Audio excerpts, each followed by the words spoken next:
de esófago.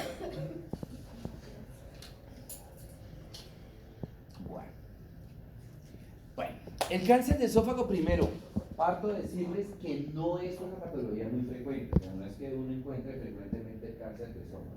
Primero. Segundo, cuando nosotros hablamos de cáncer, no sé si se los había dicho anteriormente, hay dos tipos de cáncer, el cáncer primario y el cáncer secundario. ¿Qué significa un cáncer primario? Que se originó en ese órgano, ¿sí? Que se originó en ese órgano. Y un cáncer secundario quiere decir que es un cáncer metastásico, ¿sí? O sea que si por ejemplo el cáncer de esófago por lo general es un cáncer secundario, o sea que es un cáncer ¿qué? Metastásico, o sea que hay que buscar ¿qué? El cáncer primario, que por lo general el cáncer primario está en el estómago, ¿sí? Por lo general el cáncer está en el estómago. Entonces partamos de esos dos elementos. Primero, que el cáncer de esófago no es muy frecuente, y segundo, que cuando se presenta es un cáncer metastásico. Entonces, ¿qué le obliga al médico? Pues que todos los médicos oncólogos lo hacen, y los gastroenterólogos, buscar dónde está el cáncer primario. Entonces, ¿y cómo lo buscan? Pues fácil, con la endoscopia. ¿Sí? Con la endoscopia lo buscan, ¿verdad?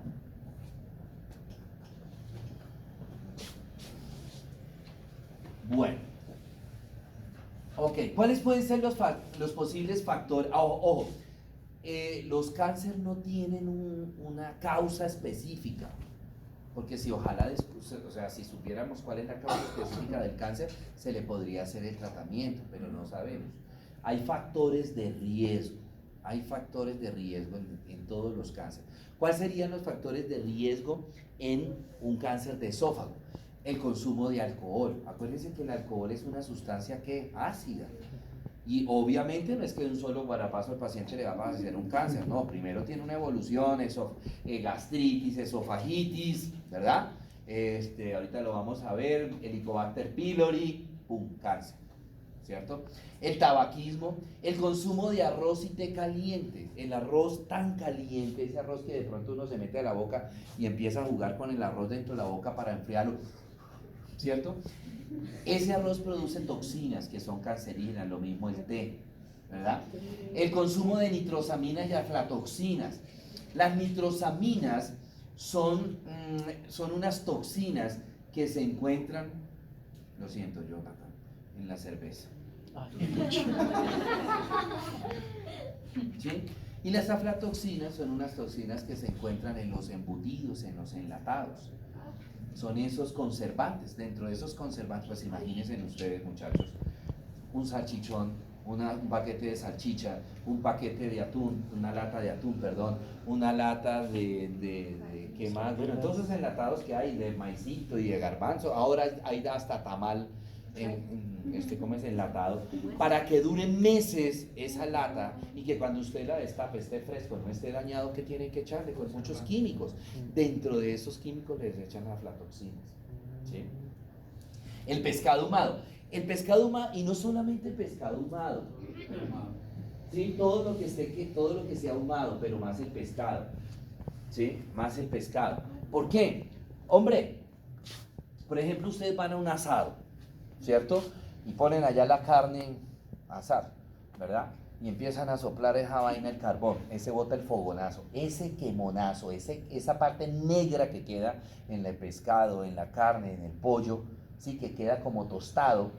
Si ustedes lo raspan, bota un hollín. Ese hollín es cancerígeno para el esófago, para el estómago, para el colon, ¿sí? ¿Solo en las carnes o en general? En general. No, una arepa. En una arepa. Ay, juepucha. Mazorca. Señor. Pues es que siempre veo que está el alcoholismo y tabaquismo, pero nunca está como el consumo de sustancias psicoactivas. Porque el consumo de sustancias psicoactivas no genera, como cáncer no genera cáncer, lo que genera es destrucción del sistema nervioso, ¿sí? El degeneramiento del sistema nervioso, ¿verdad? Que pues sería un cáncer, ¿verdad? Sí. Esófago de Barrett, ya sabemos qué es el esófago de Barrett. La acalasia, ya sabemos qué es la acalasia. Bueno, Entonces, mire, esa bola, ¿cómo comienza? Ah, bueno, ¿dónde aparece más el cáncer? Pues obviamente el 50% de los cánceres que aparecen en el esófago, ya les había dicho que era metastásico, tiende a aparecer en el esófago medio, en la parte media del esófago. Luego, en la parte inferior del esófago y muy poco en la parte superior del esófago, ¿sí? ¿Cómo comienza? Siempre el esófago, el cáncer, perdón, cualquier cáncer, la mayoría de los cánceres, por decir el 90% de los cánceres tienden a aparecer de adentro hacia afuera, o sea, comienza en el epitelio, ¿sí? Entonces comienza, en el caso del cáncer, comienza, de esófago, comienza como una placa, ¿sí? O sea, una lesión plana, que es poco profunda, pero es que extensa, ¿sí? Eso se llama leucoplasia. Entonces comienza como una leucoplasia. Con el tiempo, ahí en esa fase, el paciente es que asintomático, el paciente no sabe que tiene eso, ¿verdad? Luego esa lesión se va extendiendo, va creciendo, y en la medida que va creciendo, crece en extensión y crece en ¿qué?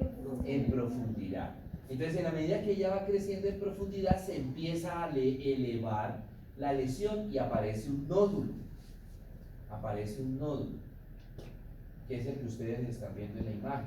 Ese nódulo, pues obviamente va a crecer. Entonces, hay nódulos de diferentes tamaños, un nódulito pequeño, y va creciendo. Mire ese nódulo bien redondito.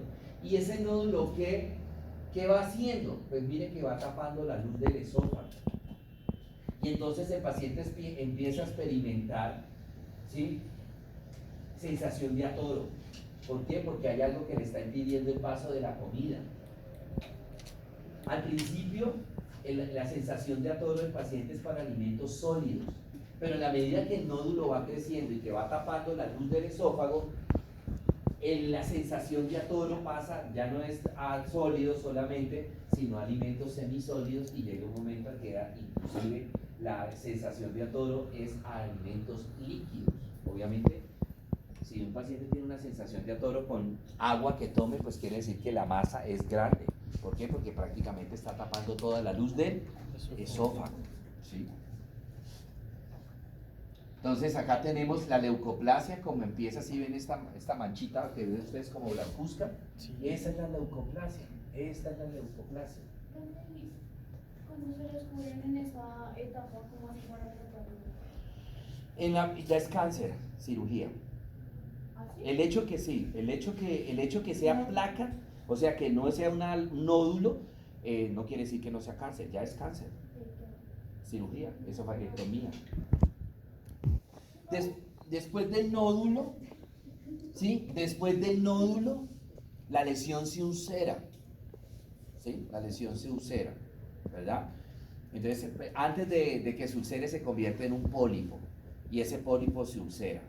Entonces ya en nódulo, en pólipo, la lesión es lisa, la superficie es lisa, y ya el pólipo es grande, se ulcera, entonces la superficie se vuelve irregular. Perdónenme la analogía que voy a hacer, pero una lesión ulcerada cancerosa es, háganme cuenta, ver como la superficie de un coliflor, de un brócoli, es completamente irregular.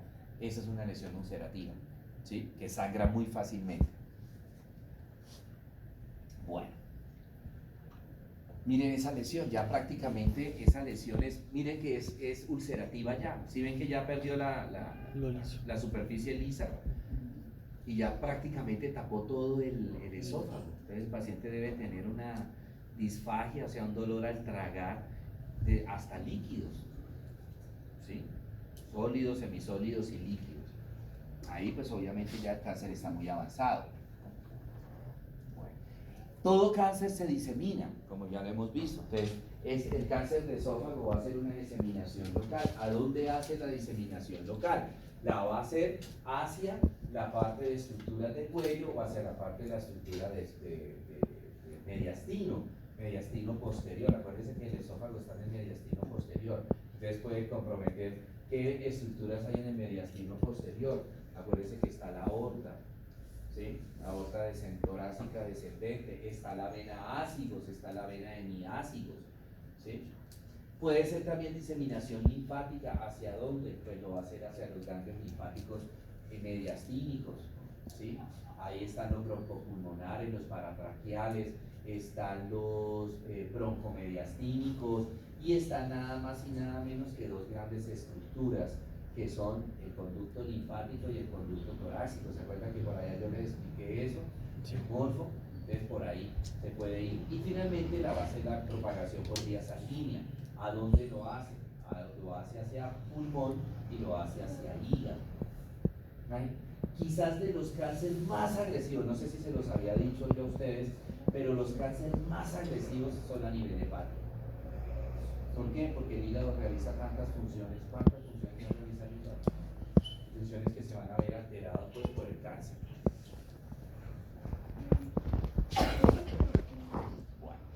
Manifestaciones clínicas, la dificultad al tragar, el dolor al tragar, que la disfagia que va a evolucionar de una disfagia a sólidos, luego pasa a semisólidos y finalmente termina con disfagia líquida. Pérdida de peso, pérdida de apetito y las hematemesis o melenas. Hematemesis, vómito por sangre y melenas, entonces son deposiciones negras, ¿no? Por sangre digerida, sangre necrosada.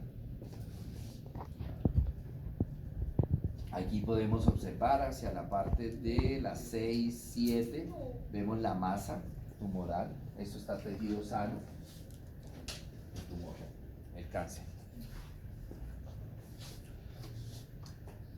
Estos son resonancias en donde se está mostrando el esófago y ya se ve las lesiones, digamos, la dilatación del esófago por el cáncer, ¿no? Estas zonas como más, ¿qué les digo yo? Como más vivas, bien amarillita, esas son lesiones neoplásicas. ¿Sí? Y acá hay una. ¿Eso lo hacen con contraste? Con medio de contraste. Profe, cuando una persona le busca el medio de Cuando una persona, ¿qué, perdón? contraste, le busca al medio de contraste. Hay varios tipos, hay varios medios de contraste, entonces hay que mirar qué otro medio de contraste, porque por lo general son los yodados los que se usan, pero hay que mirar otro tipo, el gadolínio o algún otro medio de contraste si el paciente llega a ser alérgico, ¿sí?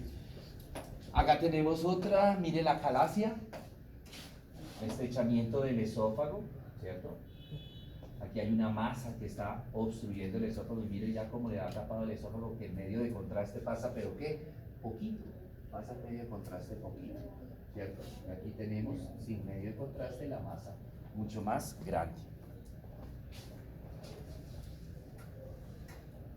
Bueno, ahí se ve una masa, se ve el esófago, mire el esófago acá permeable como debe estar y mire todo tapado el esófago.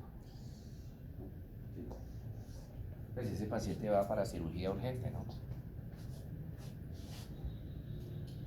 Bueno, mire esa masa, se ve el charco de sangre que sangró, mire, hay coágulos. O sea que se podría decir que el paciente pierde peso tanto por la falta de ingesta de alimentos Claro, y también. por el cáncer. Las dos, y es una pérdida de peso rápida. ¿Sí? Arriba hacia las 12 ese coágulo de sangre está completamente tapado el esófago del paciente, mire que no hay luz.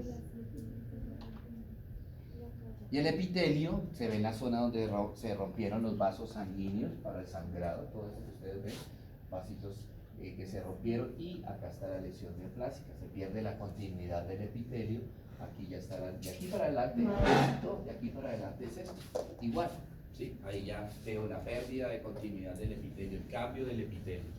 ¿Sí? Si se pudiera mirar de pronto en un objetivo más grande, en 100x, o sea, ya la célula se ve mucho más grande, se podría ver bien la célula cancerosa. Hacia destrucción del epitelio, pérdida del epitelio, destrucción del epitelio. Nódulos de lesiones neoplásicas, muchos nódulos de lesiones neoplásicas. Como la lesión, si dieron cuenta, es irregular, entonces tiene como varios nodulitos. Esos son esos nodulitos microscópicos. Ok, bueno, preguntas sobre esófago, chicos.